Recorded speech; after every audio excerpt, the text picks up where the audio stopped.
Bom dia, moçada! Tudo bem com vocês? Aqui quem vos fala é o professor Eugênio Bastos, canal Geogênio, democratizando o ensino da geografia.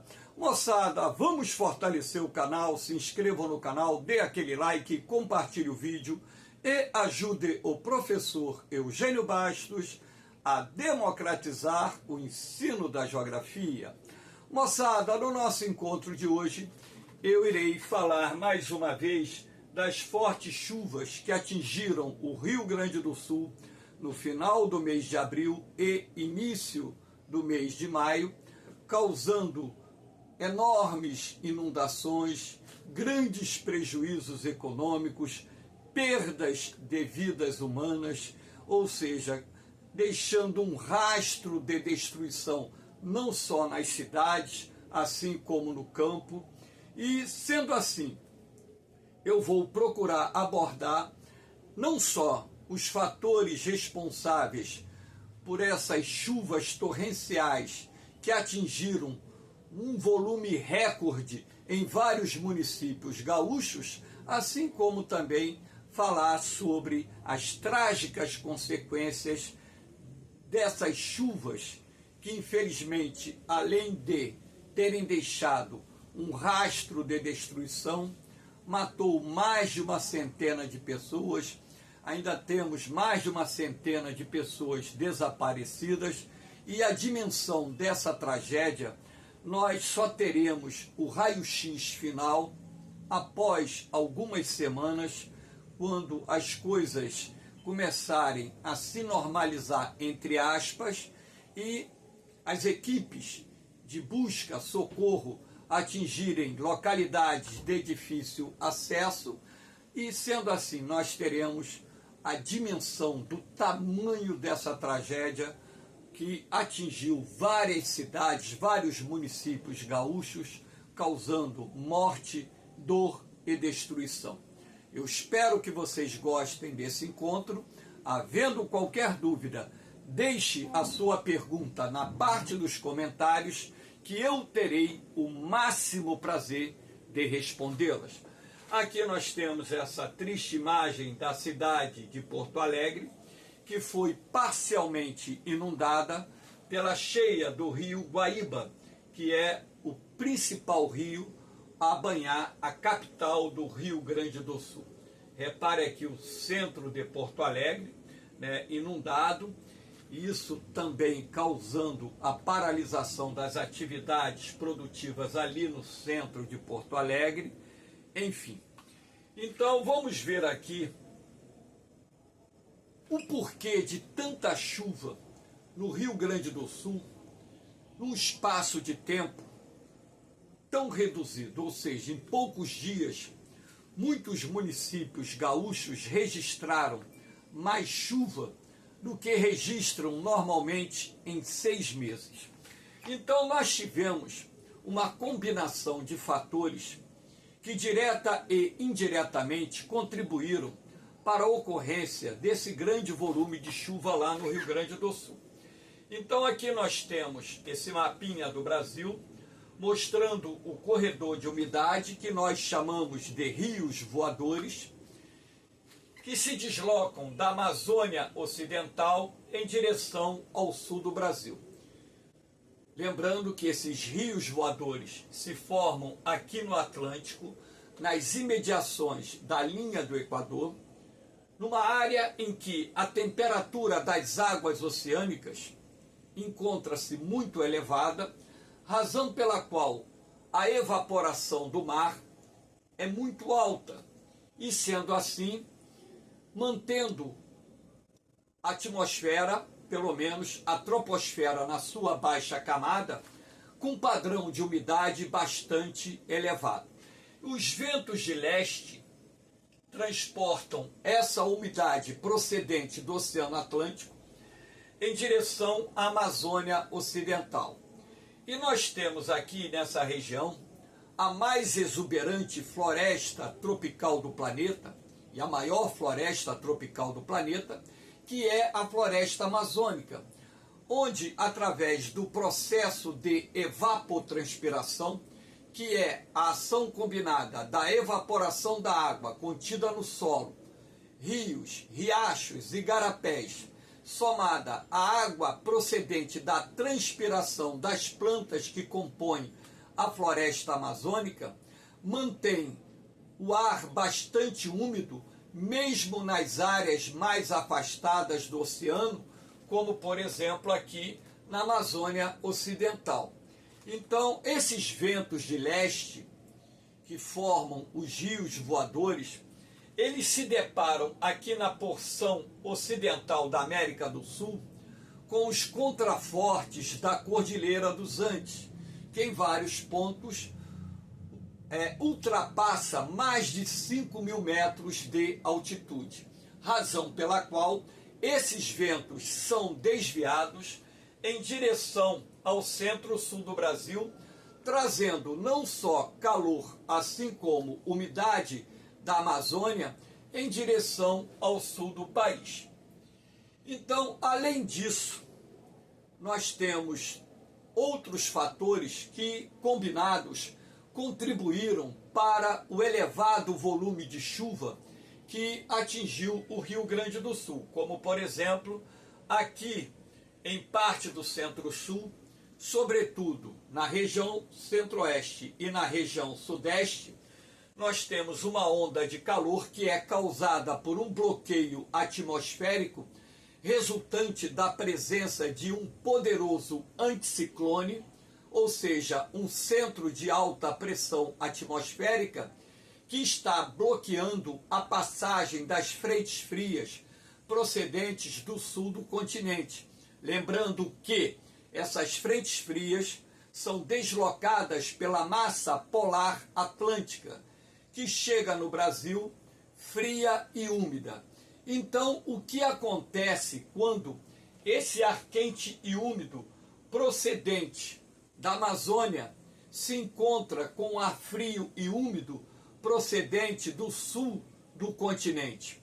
Ora, esse encontro irá provocar a formação de sistemas de tempestades que ficarão muito ativos. Lembrando que, além desses dois sistemas, nós temos uma umidade procedente do Oceano Pacífico que está associadamente acoplada à formação de um centro de baixa pressão, que por sua vez também cria as condições atmosféricas ideais para a formação daquelas nuvens de grande crescimento vertical, denominadas cúmulos nimbus, que são nuvens muito carregadas, que quando atingem o ponto de saturação, provocam um grande volume de chuva, acompanhado de ventos fortes e descargas elétricas. Então, além disso, nós temos a formação frequentemente sobre a região dos cavados, que na verdade são correntes de ar que se formam em áreas onde a pressão atmosférica cai, criando também as condições ideais para a formação de linhas de instabilidade atmosférica que provocam chuvas intercaladas em vários momentos do dia. Então, repare como, infelizmente, um conjunto de fatores combinados, como os rios voadores trazendo calor e umidade da Amazônia, somando-se os ventos frios e úmidos da massa polar atlântica, o bloqueio atmosférico sobre a região sudeste e parte do centro-oeste, impedindo que essas frentes frias avancem em direção à região sudeste e à própria região centro-oeste, a formação de cavados na troposfera em diferentes altitudes, criando nuvens também de chuva, e a presença de um centro de baixa pressão atmosférica que normalmente se forma ali no norte da Argentina, no Paraguai, e também às vezes se forma ali no litoral nordeste da Argentina, no litoral do Uruguai, no litoral da região sul, criando as condições também ideais para a formação dos ciclones extratropicais, que provocam, além de vento forte, também chuvas. Não foi esse caso, né, a formação de um ciclone extratropical, mas sim os fatores combinados anteriormente. Somando-se ainda a temperatura do Atlântico Sul, que está acima da média para essa época do ano. Então, na verdade, em boa parte dos oceanos, a temperatura está bem acima, inclusive em 2023, a temperatura do mar, assim como a temperatura do ar em nosso planeta, bateu recordes. E o mesmo está acontecendo nos primeiros meses de 2024. Então, esses fatores combinados, mas ainda nós temos que levar em consideração que o fenômeno do El Niño está chegando ao fim, porém ele ainda está atuando e contribuindo para a formação de sistemas de tempestades que atuaram e ainda atuam no sul do Brasil. Inclusive, neste próximo final de semana, eu estou gravando essa aula no dia 11 de maio, há previsão de muita chuva em parte do sul do Brasil. Não com o mesmo potencial das chuvas que ocorreram no final de abril e início de maio, mas temos a previsão de muita chuva neste final de semana, infelizmente no Dia das Mães, início da semana que vem. Aqui agora eu vou falar de outros fatores que indiretamente estão contribuindo para a ocorrência de fenômenos climáticos extremos, não só no sul do Brasil, como em outras partes do nosso país. Lembrando que esses fenômenos climáticos extremos estão se tornando muito frequentes nas mais diferentes regiões do mundo. Sendo assim, nós temos um padrão que nos está sinalizando as mudanças climáticas em curso no nosso planeta, e as autoridades precisam se aliar ao campo científico, escutar as opiniões dos cientistas e seguir as recomendações para que possamos mitigar essas mudanças climáticas que estão em curso na Terra e que estão causando ondas de calor, secas severas, inundações severas, ondas de frio, que causam prejuízos de bilhões de dólares à economia do planeta como um todo. Então, aqui eu estou destacando o desmatamento do Cerrado. O Cerrado é o segundo mais importante bioma do Brasil. Ele ocupa vastas áreas aqui do Brasil Central, e o desmatamento avançou muito nos últimos 50 anos nessa região, em função da expansão do agronegócio. E o próprio Código Florestal Brasileiro, ele considera o percentual que as fazendas devem proteger como reservas legais, um percentual relativamente baixo, que chega ao máximo a 35% da cobertura vegetal nativa. Então, o que acontece em função do ritmo de desmatamento que está bastante acelerado na região do Cerrado? O Cerrado, inclusive, foi o bioma mais desmatado no Brasil no ano de 2023. Ora, a partir do momento em que o desmatamento venha a ser através da queimada ou venha a ser através da derrubada da vegetação nativa avança, você não só contribui para a alteração dos padrões de temperatura do ar atmosférico, ou seja, a temperatura do ar fica mais elevada, assim como você também contribui para a redução da umidade do ar nessa área e também nas áreas adjacentes.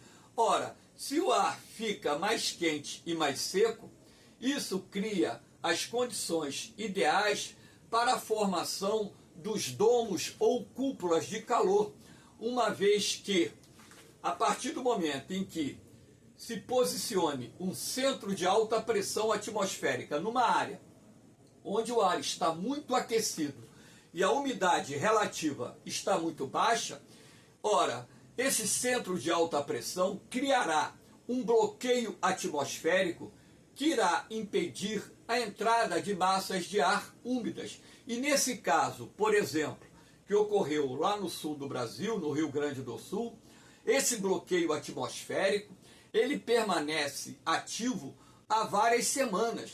Ora, nós já estamos entrando na terceira semana de onda de calor em várias partes do nosso país. Um calor atípico para essa época do ano, onde nós nos encontramos, na estação do outono.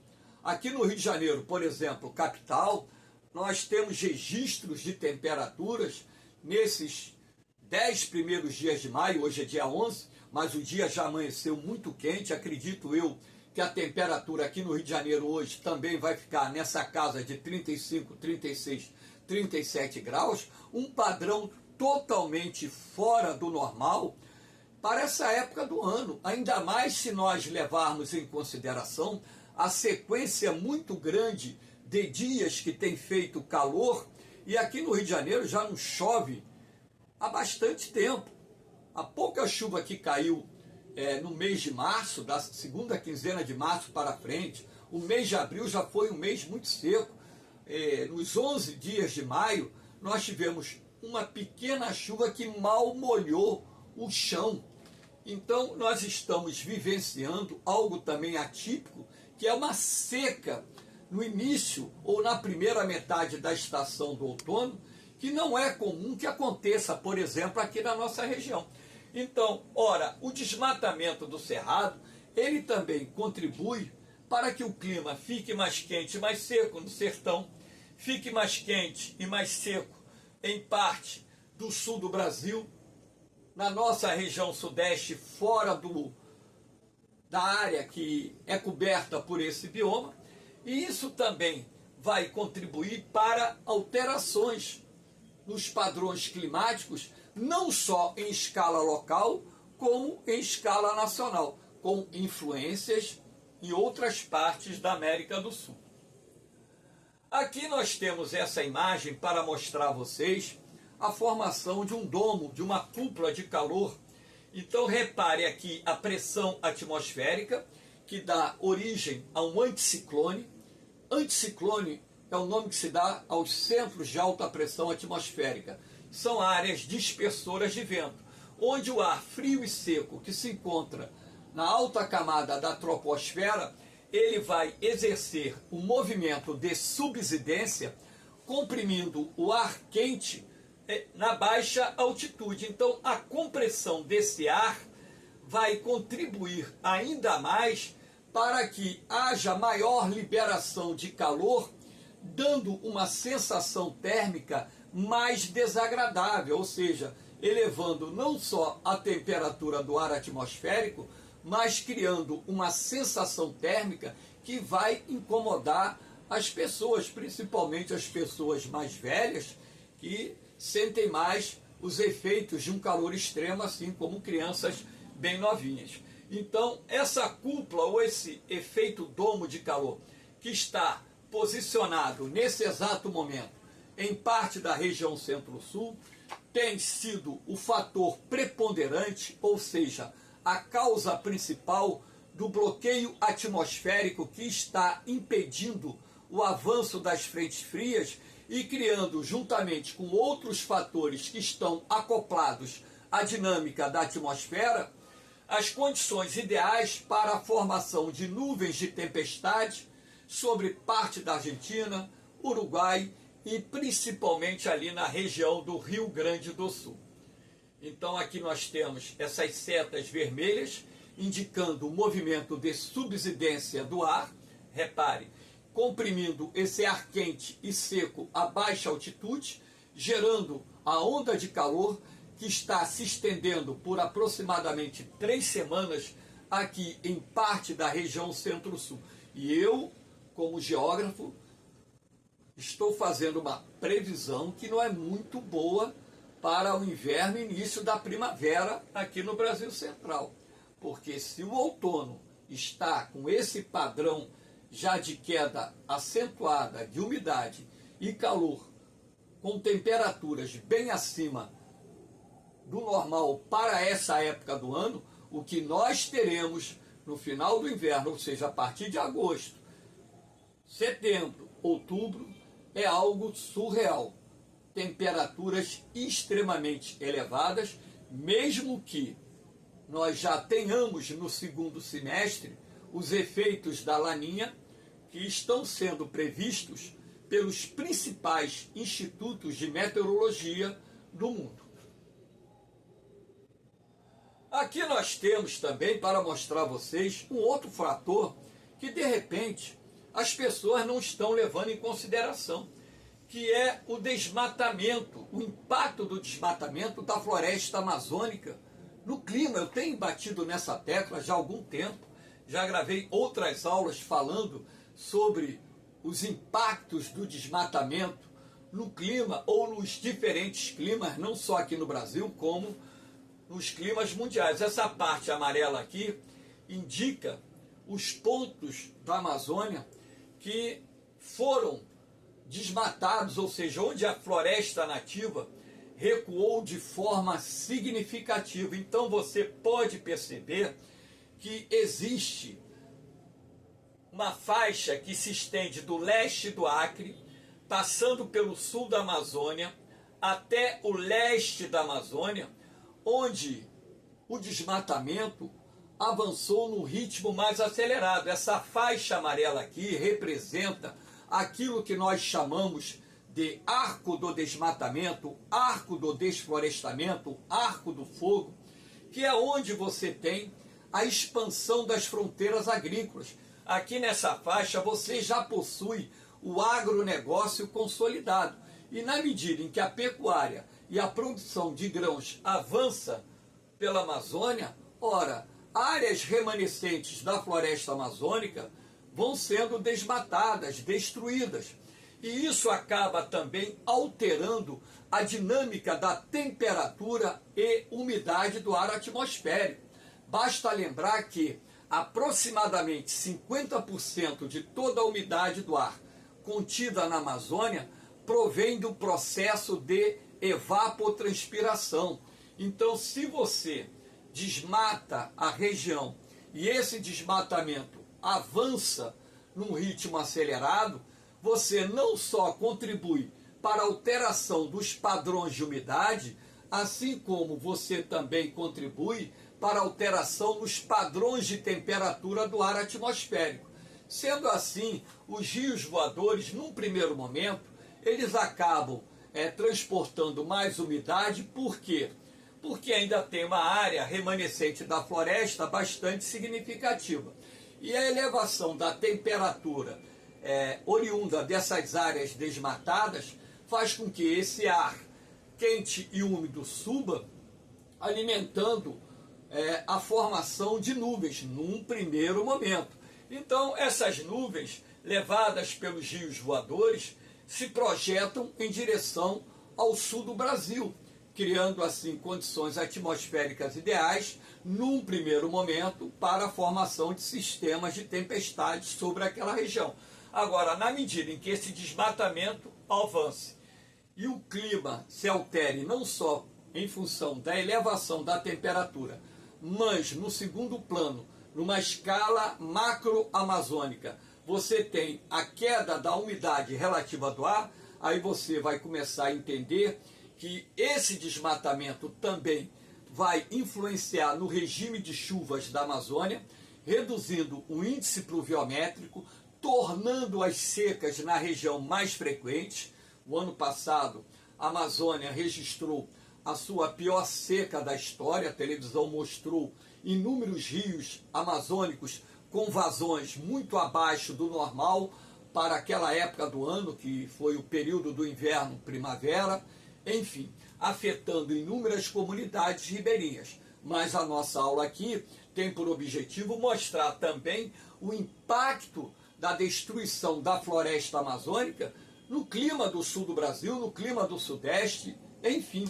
Então podemos também associar, por exemplo, que esse calor fora do comum que está sendo registrado nessa época do ano, por uma sequência de dias tão longos, ora, tem também em relação com o avanço do desmatamento no Cerrado e da floresta amazônica. Aqui nós temos essa imagem de satélite mostrando aquilo que é apelidado como espinha de peixe. Você abre uma estrada de terra e ao lado dessa estrada de terra outras pequenas estradinhas são abertas, rasgando a floresta, e você pode ver o desenho de como se processa o desmatamento lá na Amazônia. Lembrando que cientistas brasileiros já fizeram estudos sobre os impactos do desmatamento no clima amazônico. Nas áreas desmatadas, a temperatura subiu em até 7 graus e a umidade relativa do ar caiu em até 30%. E na medida em que esse desmatamento avance na Amazônia, nós teremos consequências mais graves, não só nos climas da Amazônia sul-americana, assim como nos demais climas de todo o continente sul-americano, com reflexos nos climas mundiais. Aqui nós temos esse desenho e essa imagem de satélite para mostrar a vocês a dinâmica dos rios voadores. Esse desenho eu montei, América do Sul, claro, sem cobertura de nuvens. Essas nuvens eu que coloquei aqui sobre esse desenho. As setas vermelhas indicando os ventos procedentes do Atlântico, que dão origem aos rios voadores. Repare que essa parte aqui na cor castanha representa os contrafortes da Cordilheira dos Andes, que tem montanhas com altitudes acima de 5.000 metros. Então aqui nós temos um bloqueio orográfico que impede a passagem desses ventos em direção ao Oceano Pacífico. Sendo assim, esses ventos sofrem um desvio, e repare que a própria Cordilheira dos Andes contribui para que esses rios voadores alcancem o sul do Brasil. Então, esse calor e umidade procedente da Amazônia alimenta a formação de nuvens de chuva, que são potencializadas pela queda da pressão atmosférica sobre o sul do Brasil, pela formação dos cavados, correntes de umidade que vêm do Pacífico, estão atravessando a Cordilheira dos Andes, alimentando também a formação de linhas de instabilidade. E sendo assim, também nós temos que levar em consideração o bloqueio atmosférico aqui provocado pela presença de um forte anticiclone sobre parte do centro-sul do Brasil, que está promovendo a formação dos sistemas de tempestade sobre o sul e bloqueando o avanço das frentes frias, mantendo as condições atmosféricas propícias para a ocorrência de um grande volume de chuva no sul do Brasil, principalmente no Rio Grande do Sul, que está sendo severamente castigado pelas inundações. Essa imagem aqui de satélite mostra aqui a presença de nuvens. Essa linha preta aqui mostra a dinâmica dos rios voadores, o contorno aqui, as nuvens, e aqui a presença de sistemas de tempestades sobre o Rio Grande do Sul e parte de Santa Catarina. Essa imagem eu achei bastante interessante e propícia para enriquecer a dinâmica de explicação do tema da nossa aula. Aqui nós temos também, nessa imagem à direita, a cúpula de calor, o bloqueio atmosférico. Repare onde está vermelho, é exatamente onde o ar está mais aquecido. Então é a cúpula ou domo de calor, responsável pela formação do bloqueio atmosférico, que está contribuindo para o surgimento de sistemas de tempestades e a manutenção desses sistemas de tempestades muito ativos sobre o sul do Brasil, e também sendo responsável pela onda de calor que há 3 semanas vem atingindo várias cidades com temperaturas bem acima dos padrões normais para essa época do ano. Aqui, a ideia aqui é mostrar a vocês o seguinte: essa parte preta aqui é a massa de ar quente e seco. Nós temos também que levar em consideração uma dinâmica atmosférica que está ocorrendo, que é o deslocamento de um ar muito quente e seco do continente africano em direção a parte da região centro-sul do Brasil. A África está aqui. Então, parte da região centro-sul do Brasil.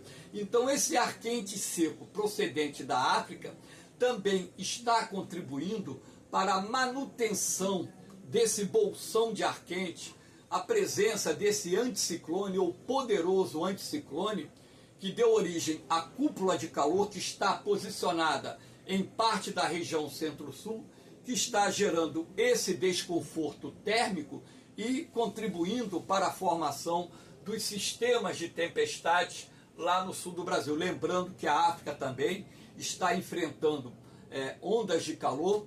Vários países do continente africano estão batendo recordes de calor para essa época do ano. Quando eu digo que existe um padrão em escala planetária que nos sinaliza as mudanças climáticas em curso no planeta, é justamente para que vocês tenham a compreensão de que o problema não é exclusivo do Brasil, mas que as mudanças climáticas estão criando, anomalias em várias diferentes regiões do planeta, em algumas áreas causando secas severas, ondas de calor violentas, tempestades, inundações, enfim. Aqui nós temos também que levar em consideração um outro aspecto, a temperatura da água do mar, que nós temos uma parte do nosso planeta planificado, e repare pela tonalidade vermelha que a temperatura das águas oceânicas no litoral brasileiro até o litoral sul está elevada, está acima dos padrões normais. Se a água do Atlântico Sul está mais quente, você pode concluir de uma forma bastante simples que a água aquecida ela irradia mais calor para a atmosfera. Se a água do mar está mais aquecida, a evaporação também aumenta. Ora, se a pressão atmosférica cai nessa área onde você tem o ar quente e o ar úmido combinados, isso cria as condições ideais para a formação das células de convecção, as supercélulas convectivas, e também cria condições, em alguns casos, para o surgimento de microexplosões atmosféricas que não só causam um grande volume de chuva, como também provocam rajadas de ventos que muitas vezes podem ultrapassar a 100 km por hora. Aqui nós temos essa imagem de satélite para mostrar sistemas de tempestades sobre o Rio Grande do Sul. Essa imagem não é atual, é uma imagem ilustrativa para mostrar sistemas de tempestades sobre o Rio Grande do Sul. Então, algo similar ou semelhante a essa imagem se tornou repetitiva nos últimos dias de abril, nos primeiros dias de maio, sendo responsáveis pelo grande volume de chuva que ocorreu em vários municípios gaúchos, causando essa tragédia que gerou uma comoção não só nacional, mas em escala internacional, em função da dinâmica, do tamanho da área, da quantidade de municípios atingidos por essas chuvas torrenciais. Aqui nós temos algumas imagens para mostrar a vocês as inundações. Aqui é o leito do rio, essa parte verde, aqui você pode ver água barrenta. Nós temos que levar em consideração também um fator importante, muitas cidades que cresceram ali nos vales dos rios, elas surgiram nas planícies de inundações, que periodicamente elas são atingidas pelas cheias dos rios.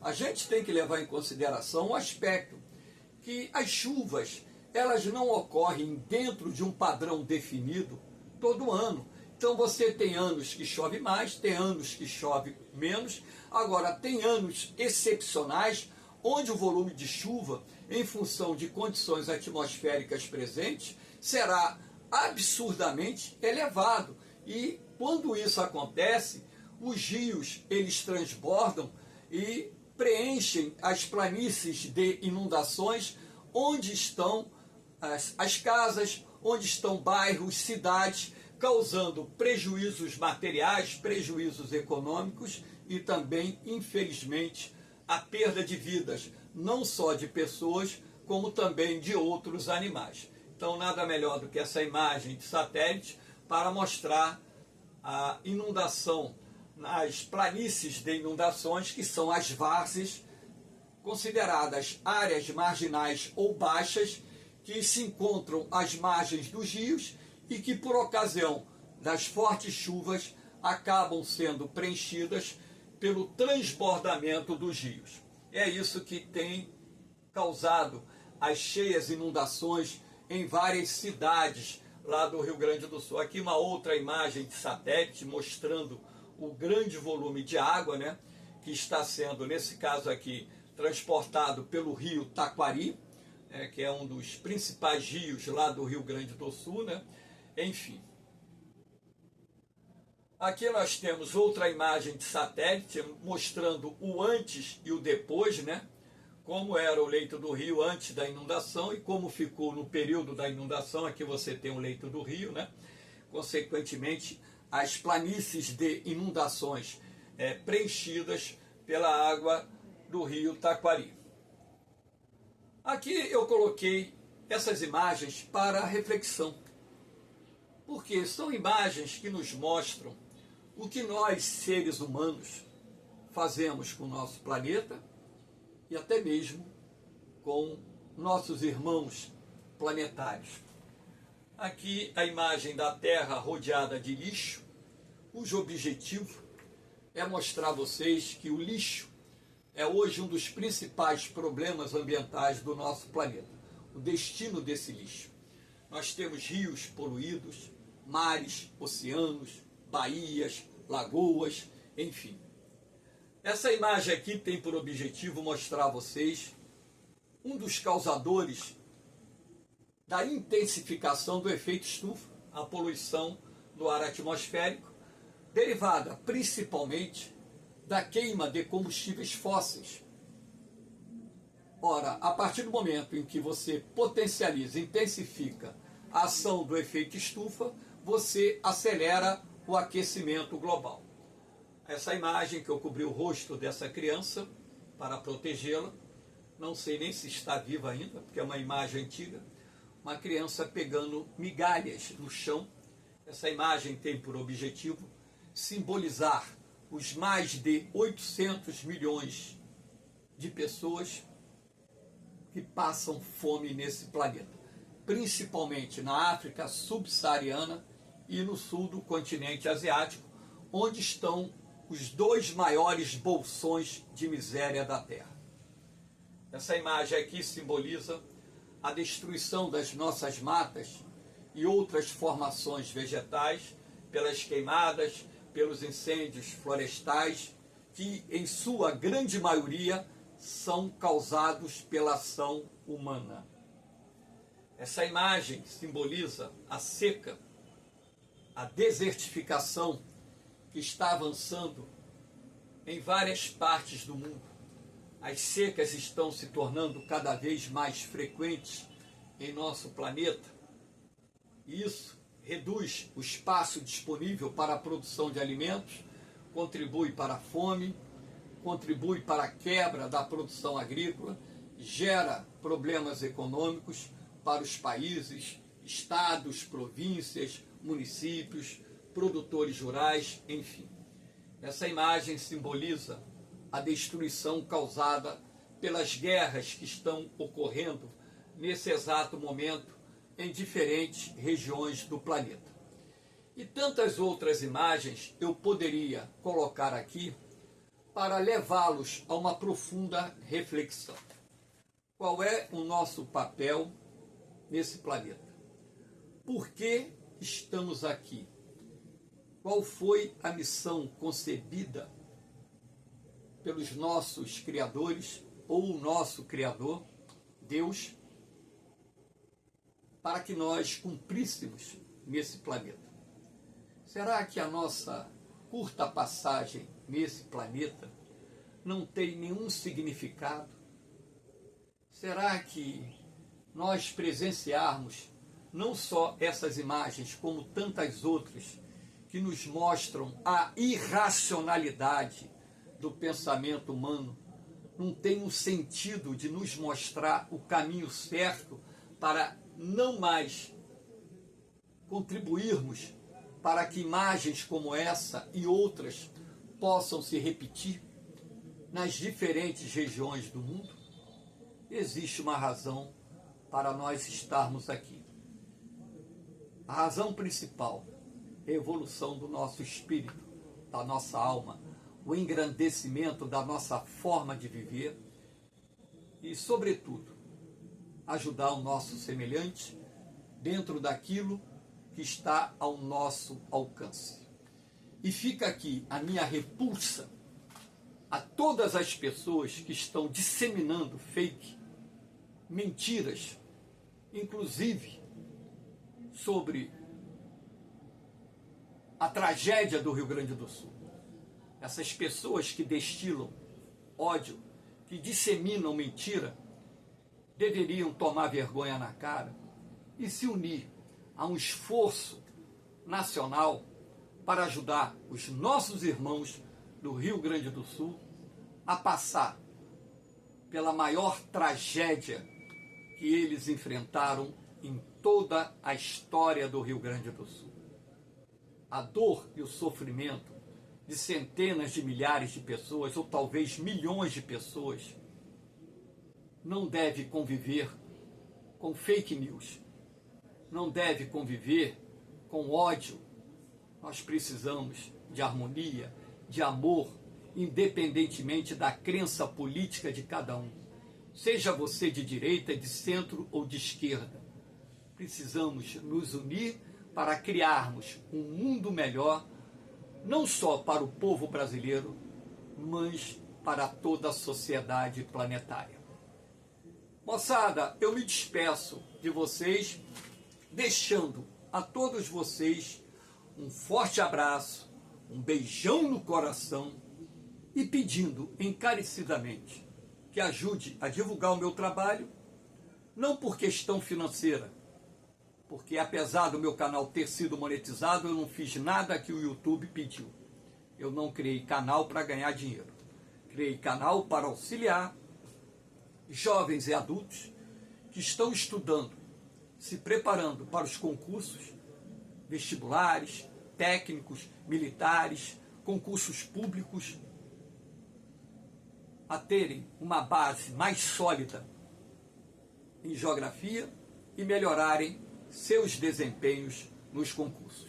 No mais, um beijão no coração de vocês. Fiquem com Deus. Eu vou, mas eu volto, hein? Fui!